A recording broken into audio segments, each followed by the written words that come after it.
하나님의 말씀 마태복음 6장 12절, 제가 하나님의 말씀을 받들어 올리겠습니다. 우리가 우리에게 죄 지은 자를 사하여 준 것 같이 우리 죄를 사하여 주시옵고. 아멘. 지구상에 사는 모든 사람들은 지구 안에서 태어났습니다. 그런데 지구 밖에서 두 존재가 지구를 방문했습니다. 첫 번째 존재는 마귀, 사탄, 루시퍼 혹은 뱀이라고 그러는데요, 이 자는 도적질하고 죽이고 멸망시키려고 왔고, 두 번째 오신 분은 바로 하나님의 아들 예수님인데, 성경은 하나님의 아들 예수님이 지구를 방문한 이유를 다양하게 설명하고 있습니다. 그 중에서 마태는 정확하고 명쾌하게 설명하고 있는데, 마태복음 1장 21절을 보면 자기 백성을 죄에서 구원하러 왔다고 말씀하고 있습니다. 그렇다면 이 죄란 도대체 무엇일까요? 성경에서 말하는 죄는 나라의 법을 어겼다, 도덕적이고 윤리적인 죄를 지었다, 이 정도의 수준에 머무르지 않습니다. 예를 들면 간음, 도적질, 살인, 거짓말, 이 정도의 수준을 훨씬 넘어서서 깊고 광범위하게 죄를 설명하고 있는데요, 이 죄라는 것은 하나님을 떠난 것을 말합니다. 죄라는 것은 하나님과의 관계가 단절되어서 자기 생각, 자기 마음, 자기 고집대로 살아가는 모든 것이 죄라는 것입니다. 한마디로 하나님의 명령, 하나님의 뜻에 불순종하고 지 마음대로 살아가는 것이 바로 죄라는 것입니다. 특별히 이 신약성경은 이 죄에 대해서 10가지로 설명하고 있는데, 오늘 이 시간은 간단하게 5가지만 잠시 살펴보도록 하겠습니다. 첫 번째, 하마르티아. 무슨 얘기냐면 관역을 맞추지 못했다. 양궁이나 사격을 할 때 이 관역이 있잖아요, 그것을 빗나갔다는 뜻입니다. 두 번째, 파바라시스. 올바름과 잘못된 사이를 건너갔다. 자, 설명드리면 이 선악과 있잖아요, 선악과. 이 선악과라는 것은 하나님이 만들어 놓은 선입니다. 경계요, 기준인데 이 선을 넘어가지 말라고 말씀하셨는데 그 선을 넘어갔기 때문에 범죄하게 되었다는 거지요. 그래서 파바라시스, 하나님이 그어놓은 그 선을 넘어갔다는 뜻을 가지고 있습니다. 세 번째, 파라프토마. 미끄러져 넘어졌다. 무슨 얘기냐면 우리의 실수와 허물을 말하고 있습니다. 네 번째, 아노미아. 여러분, 아노미 상태 들어보셨습니까? 무정부 상태, 무질서하고 혼란한 상태 말하잖아요. 자, 거기서 나왔습니다. 아노미아, 무법 혹은 불법을 말합니다. 하나님은 이 세상 우주 만물을 하나님이 만드신 영원법, 로고스, 질서로 통치하고 계십니다. 그런데 하나님도 없고 하나님이 만드신 질서가 없는 것처럼 자기가 좋은 대로 살아가는 무법자, 불법자를 죄라고 말씀하고 있습니다. 5번째는 오파 일레마. 뭐냐면 빚. 유대인들은 죄를요, 빚으로 생각했습니다. 그래서 이 유대인들은 열심히 율법을 지키고 선행을 많이 하면 그들이 지었던 죄를 갚는다는 공로주의 신앙을 가지고 있었던 것입니다. 한편 누가는 유대인이 아니라 이방인들, 헬라인들에게 복음서를 적었기 때문에 이 빚이라는 계명을 쓰지 않고 하마르티아, 관역을 벗어났다, 표적을 벗어났다는 이 죄라는 단어를 쓰고 있다는 거죠. 왜 그러냐면 이 헬라 사람들은 선을 어떻게 생각하냐면 목사는 목사답게, 정치가는 정치가답게, 아빠는 아빠답게, 군인은 군인답게 용맹하게, 그러니까 답게 사는 것을 의라고 생각하고 있었는데 그것을 벗어나면 죄라는 개념을 가지고 있었던 것입니다. 자, 오늘 본문은 주기도문에서 죄에 대해서 죄의 문제에 대해서 다루고 있는데요. 자, 그런데 이 본문이 학자들 간의 논쟁이 너무나도 많습니다. 그래서 제가 간단하게 정리해 드리도록 할 테니까 오늘 말씀 잘 따라오시길 바랍니다. 자, 헬라어 원문을 보면 우리가 우리에게 죄 지은 자를 용서하는 것은 과거고 하나님이 우리의 죄를 사하여 주시는 것은 현재입니다. 영어 번역을 봐도 우리가 우리에게 죄 지은 자를 사하여 주시는 것은 현재 완료고 하나님이 우리 죄를 사하여 주시는 것은 현재입니다. 그러니까 쉽게 설명을 드리면 우리가 우리에게 죄 지은 자를 용서해 주어야만 하나님께서 우리의 죄를 용서해 주신다, 이렇게 생각하고 해석할 수 있습니다. 하지만 성경의 가르침은 결코 그리하지 않습니다. 성경은 하나님께서 우리의 죄를 용서해 주신 것이 먼저고 그 다음에 용서받은 우리는 이웃과 친구와 친척과 주위 사람들을 용서할 수 있다는 거지요. 그러므로 사랑하는 여러분, 이 성경을 한 구절 한 구절 두 구절을 붙잡고 문자 그대로 해석해서 이것만 맞다 이렇게 하면 곤란하다는 것입니다. 그래서 하나님께서 우리의 죄를 먼저 용서하셨고 우리는 용서받은 사람으로서 하늘 아버지를 아버지로 부르고 있지 않습니까? 그렇기 때문에 용서받은 사람으로서 내 이웃을 용서하는 것이 마땅하다. 그렇다면 오늘 본문이 주는 정확한 의미는 무엇인가? 첫째, 우리는 죄인이며 날마다 용서받아야 할 존재라는 것입니다. 앞에 본문을 보면 일용할 양식을 매일 달라고 간구하는 기도는 우리의 육신을 위한 기도고 지금 우리에게 죄 지은 자를 용서해 준 것 같이 우리 죄를 용서해 달라는 것은 하나님과의 관계, 이웃과의 관계, 우리의 영혼, 내면에 초점을 맞추고 있다는 것입니다. 우리는 이미 하나님의 사랑과 은혜, 즉 예수님을 믿음으로 이미 용서함을 받았습니다.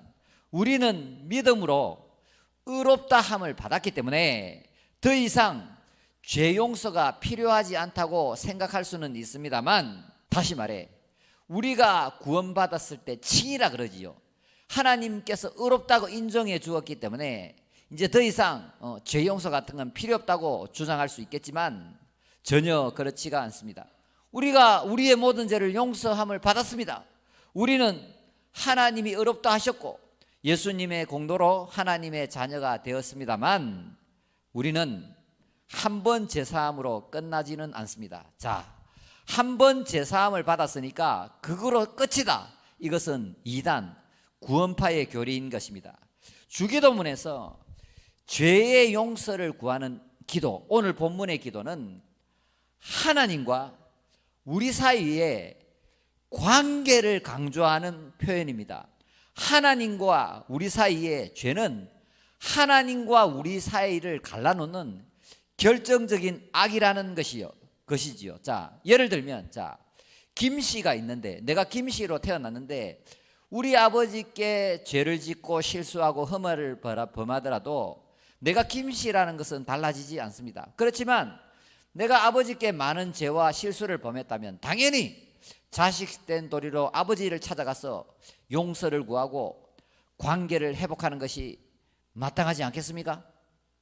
그것처럼 우리는 하나님 아버지와의 관계를 회복하기 위해서 날마다 하나님께 용서를 구해야 된다는 거지요. 우리가 예수님을 영접하고 이 땅을 하나님의 자녀로 살아가지만 우리 속에는 여전히 부패하고 타락한 본성이 있기 때문에 우리가 죄짓는 연약한 존재라는 것을 믿으시길 원합니다. 그랬을 때 우리는 날마다 하나님 앞에 찾아가서 하나님과의 관계를 회복하기 위해서 죄 용서를 구해야 된다는 것입니다. 그래야 하면 하나님과의 관계가 회복되고 내 영혼도 맑아지고 이웃에게 선한 영향력을 미칠 수 있는 그러한 삶을 살아갈 수 있다는 것입니다. 우리는 당연히 하나님의 자녀로서 죄를 멀리하는 것이 마땅합니다만 우리는 죄에서 온전히 자유로울 수 없기 때문에 날마다 죄 용서를 구하고 하나님과의 바른 관계를 유지하면서 그렇게 살아가시는 여러분이 되시기를 축복합니다. 두 번째, 오늘 본문이 우리에게 주는 의미는 무엇인가 하면, 내가 얼마나 큰 죄인인가, 그리고 그 큰 죄를 하나님으로부터 용서를 받았는가. 하나님께서 우리의 모든 죄를 먼저 용서해 주셨기 때문에 나도 다른 사람의 죄와 허물과 실수를 용서하는 기도를 드리고 그렇게 살아가자는 이야기입니다. 그래서 오늘 본문은 마태복음에 나오는 용서할 줄 모르는 종의 비유와 딱 맞게 떨어지는 본문이라는 것입니다. 마태복음 18장 21절 이하를 보면, 하루는 베드로가 예수님께 이렇게 묻습니다. 예수님, 나에게 죄를 지은 사람, 실수한 사람을 몇 번이야 용서해야 됩니까? 7번 용서하면 됩니까? 그 당시에 유대인 랍비들이 최대의 관용을 7번으로 가르쳤습니다. 그러니까 예수님 뭐라고 대답하시냐면, 7번 곱하기 70번을 하라, 490번 용서하라, 그 뜻이 아니고 무한한 용서를 말씀하고 있는 것입니다. 그래서 그 말씀을 마치시고 바로 1만 달란트와 100데나리온 얘기를 하고 있잖아요. 자, 1데나리온이 어느 정도냐면 하루 노동자의 품삯입니다. 그러니까 10만 원 정도 잡고 100데나리온은 약 1000만 원. 자, 그 다음에 1달란트는 보통 노동자가 20년을 노동하고 모아야 됩니다. 곱하기 만이니까 이 금액은 도저히 갚을 수 없는 금액, 오늘날로 따지면 20조, 30조, 50조가 되는 그런 금액이라는 거지요. 그래서 1만 달란트 빚진 자는 도저히 갚을 수 없는 빚을 졌고, 100데나리온 빚진 자는 얼마든지 갚을 수 있다는 거지요. 그러니까 우리가 하나님께 대해서는 도저히 갚을 수 없는 죄, 빚을 1만 달란트 졌다가 용서함을 받았으니까 내 주위 사람들에게 나에게 피해를 준 거 100데나리온은 용서하라고 말씀하고 있는 것입니다. 그런데 우리가 1만 달란트의 죄를 용서받고 100데나리온 죄를 지은 사람을 용서하지 못하면 다시 감옥에 들어가요. 그 비유처럼 무슨 얘기냐면, 우리가 하나님께 용서를 받았는데 내 이웃을 용서하지 못하고 내 남편과 내 아내를 용서하지 못하면 미움과 증오의 감옥에서 평생 동안 지옥과 같은 삶을 살게 된다는 것입니다. 그러므로 하나님께서 1만 달란트의 감옥에서 우리를 구원해 주었으니까 우리는 우리 주위에 있는 사람을 용서하고 정말 구원의 기쁨과 사랑과 행복을 나누면서 살아가야 되지 않겠습니까? 자, 성경은 이 용서라는 주제를 굉장히 중요하게 다루고 있습니다. 구약시대도 철전지 원수를 용서했던 인물이 나오는데요, 그 사람이 바로 요셉입니다. 요셉이 그토록 지금까지 그의 이름이 높아지고 있는 이유는 첫 번째, 짜페나스 파니아, 이 세상의 구원자가 되어서 세상을 구원하고 하나님의 구속의 역사에 쓰임을 받았다는 것과 더 중요한 것은 철천지 원수, 도저히 용서할 수 없는 원수들을 용서했다는 것입니다. 요셉은 아버지 야곱 밑에서 가나안 땅에서 행복하게 살고 있었어요. 그러나 형들의 모함으로 구덩이에 빠지게 되고 죽을 뻔하고, 그 다음에 보디발의 집에 가서 종살이를 하고, 보디발의 아내의 모함으로 또 억울한 감옥살이를 하게 되는 거지요. 그러다가 이 요셉이가 나이 30세에 애굽의 총리로 등극하게 되는데요, 얼마 안 있다가 그들의 형들을 만나게 되지요. 원수는 외나무 다리에서 만난다는 말처럼 형들하고 요셉이가 만났습니다. 이제 요셉이가 힘이 생겼고 권력이 생겼고 말 한마디면 형들을 이렇게 절단낼 수 있었는데 어떻게 했을까요? 이 요셉이는 형들을 깨끗하게 용서합니다.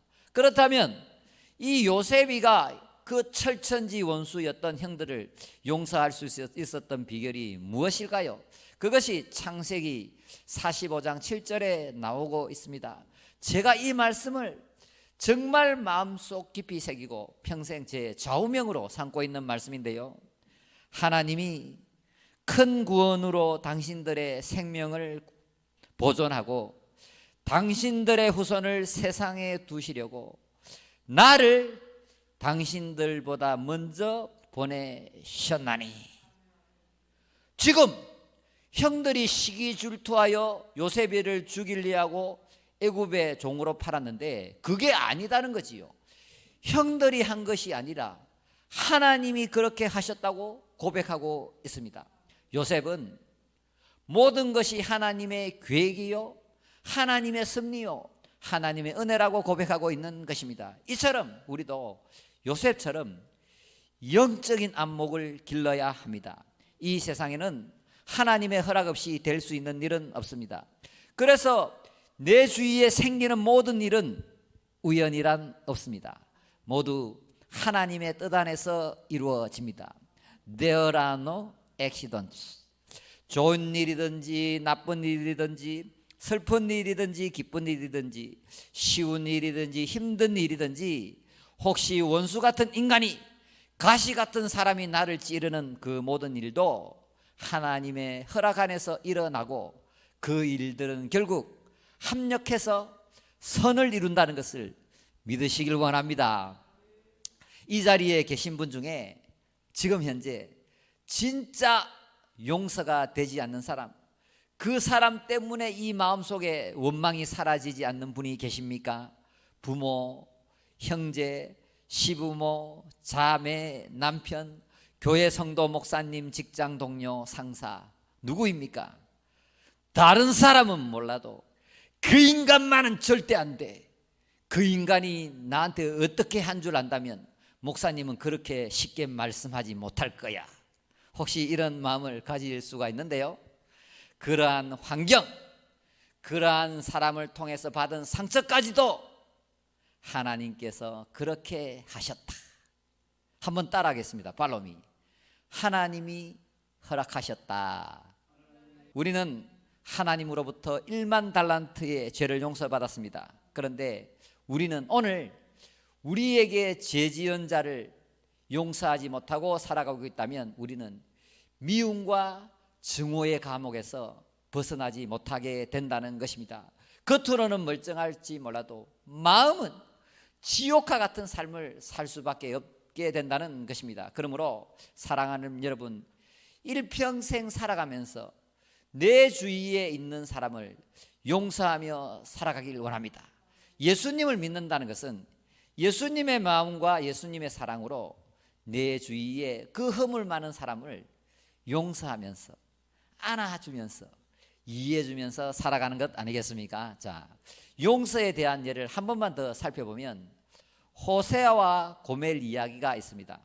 호세아는 선지자였고 고멜은 몸파는 여인이었습니다. 그런데 하나님께서 호세아에게 명령하시기를 고멜을 데려다가 결혼해라 이렇게 얘기했습니다.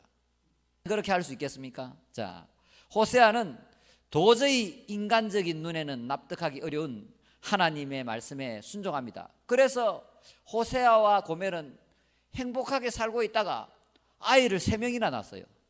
그런데 또 이 고멜이 옛버릇을 고치지 못하고 또 음란한 생활에 빠지게 됩니다. 그런데 하나님께서는 또 말씀하십니다. 음란한 생활에 빠져있는 고멜을 데려와서 다시 행복하게 살아라.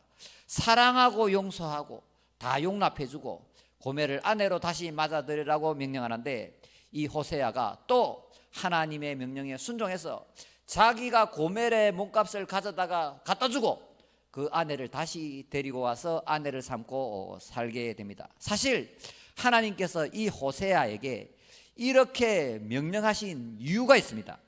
이 호세아는 바로 하나님을 가리키는 것이고 음란한 고멜은 바로 음란하고 악한 이스라엘을 상징하는 것입니다. 하나님은 이스라엘 자손이 자신을 배신한 그 마음을 호세아 선지자에게 알려주기 위해서, 그래서 하나님의 메시지를 바로 전하도록 하기 위해서 음란한 여인과 결혼하게 하고 또 배신하고 떠났던 여인을 다시 데려오도록 하고 그래서 하나님께서 호세아의 마음에 하나님이 배신감을 느꼈고 그 용서했던 그 마음이 얼마나 큰지를 알려주기 위해서 호세아에게 고멜을 다시 데려오라고 말씀하셨던 것입니다. 다시 말해 이스라엘을 향한 그 하나님의 절대적이고 무조건적인 그 사랑을 이 결혼을 통해서 보여주셨다는 것입니다.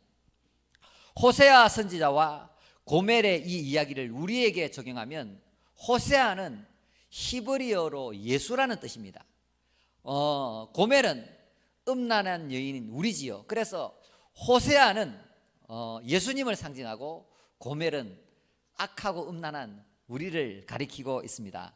우리는 원래 고멜 같은 죄인이었습니다. 하나님을 떠나 마귀에게 속하여 온갖 죄악에 빠져 살았습니다. 겉으로는 멀쩡했지만 이 속에는 이 죄성이 꿈틀거리고 너무나도 더러운 하나님의 진노의 대상이었던 것입니다. 제가 이번 주에 그 선교센터 6층 건물에 가서 페인트 칠을 했는데요. 그 페인트 칠하기 전에 먼저 그 쓰레기들을 제거해야 되었어요.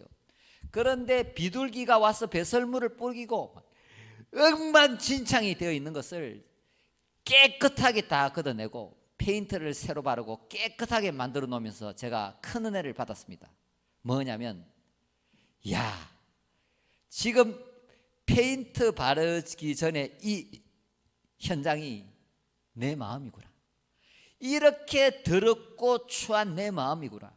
마국간에 찾아오셨던 그 예수님께서 이 추하고 더럽고 악하고 음란한 내 마음속에 찾아오셔서 나를 구원하시고 이 깨끗한 페인트로 만든 것처럼 나의 마음을 깨끗하게 청소하시고 거룩하게 만들어 가시는구나. 제가 페인트 바르면서 청소하면서 너무나도 큰 은혜를 받았다는 것입니다. 우리는 하나님의 크신 사랑으로 용서함을 받았습니다. 나의 공로나 성행이나 재주나 능력이나 업적으로 받은 것이 아니고 예수님의 희생을 통해서 값없이 공짜로 선물로 은혜로 용서함을 받았습니다. 그러므로 우리도 우리 주위에 나에게 죄를 짓거나 실수한 사람을 무조건 용서하는 것이 바람직합니다. 사랑하는 여러분, 용서라는 것은 남을 위해서 하는 것이 아닙니다. 나를 위해서 하는 겁니다. 용서하지 않으면 용서받지 못하는 그 사람보다 용서하지 못하는 내가 힘든 것입니다.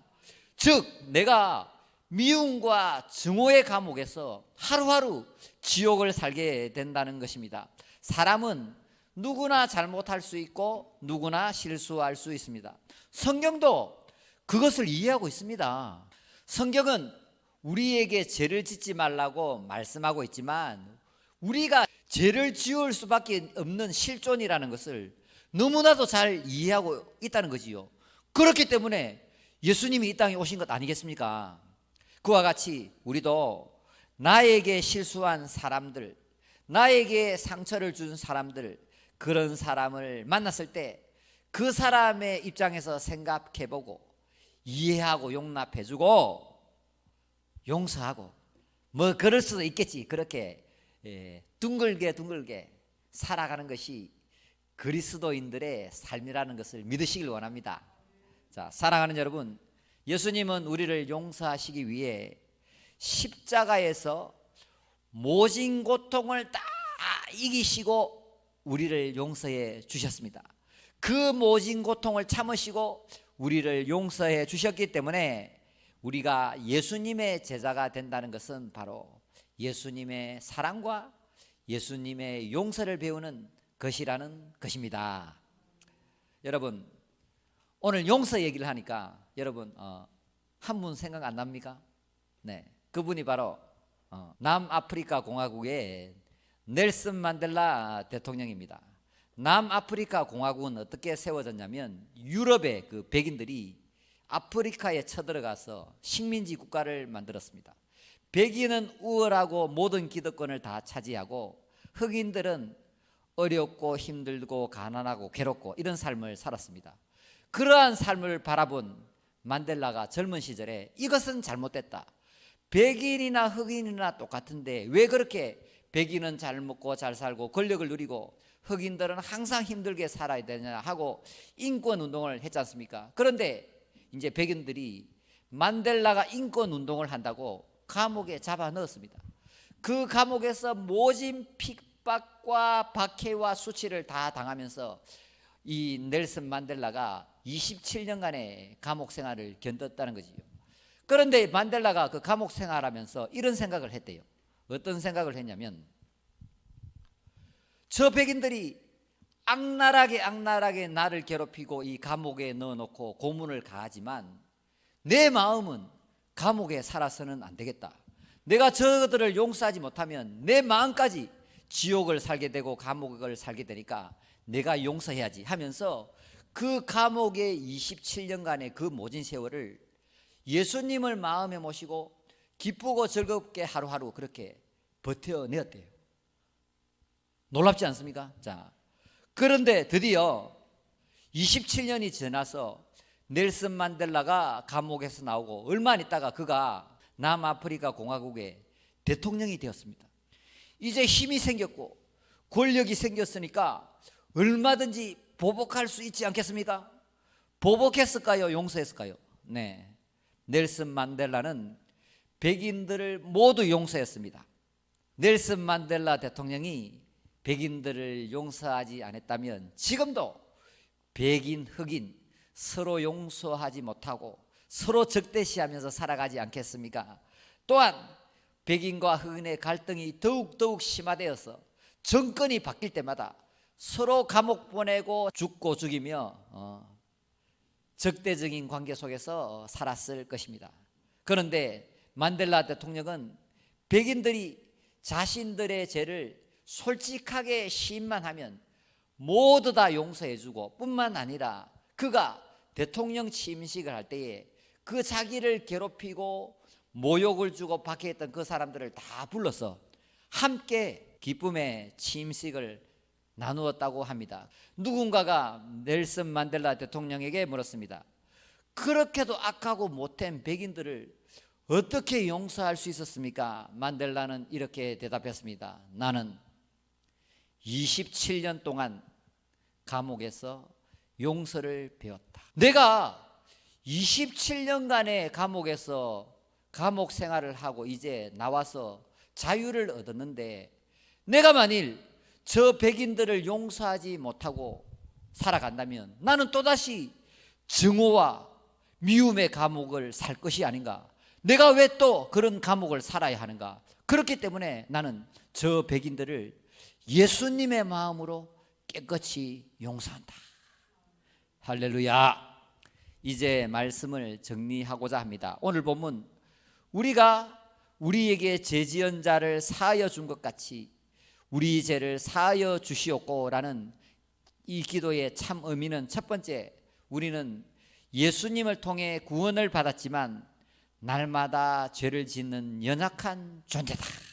그러므로 우리는 날마다 하나님 아버지께 용서를 구하는 기도를 드려야 하며 이 기도를 통해서 하나님과 바른 관계를 유지하면서 기쁘고 즐겁고 행복하게 살아가야 된다. 할렐루야.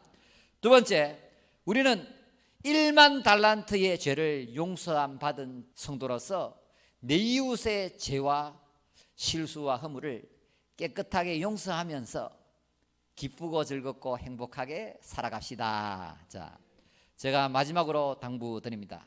원래는 주기도문 강의 오늘 일용할 양식을 할 차례였어요. 그런데 제가 순서를 바꾸었습니다.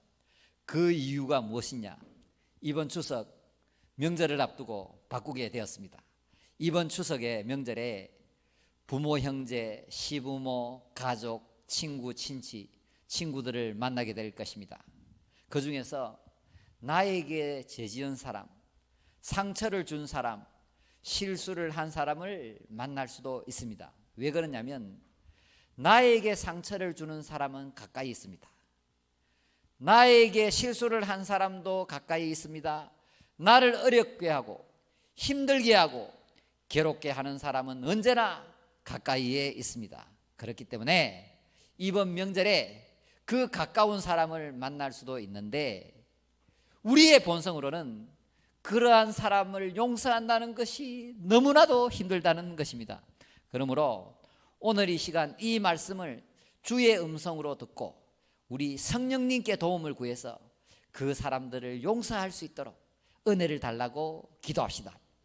우리의 힘으로는 안 되는 거니까 성령께서 우리의 마음에 예수님의 사랑을 부어주셔서 그 사람들을 깨끗이 용서할 수 있는 마음을 가지고 명절을 쉬러 갑시다. 그리하면 예수님께서 여러분의 용서를 복음의 통로로 사용하시는 날이 오게 될 것입니다. 아멘.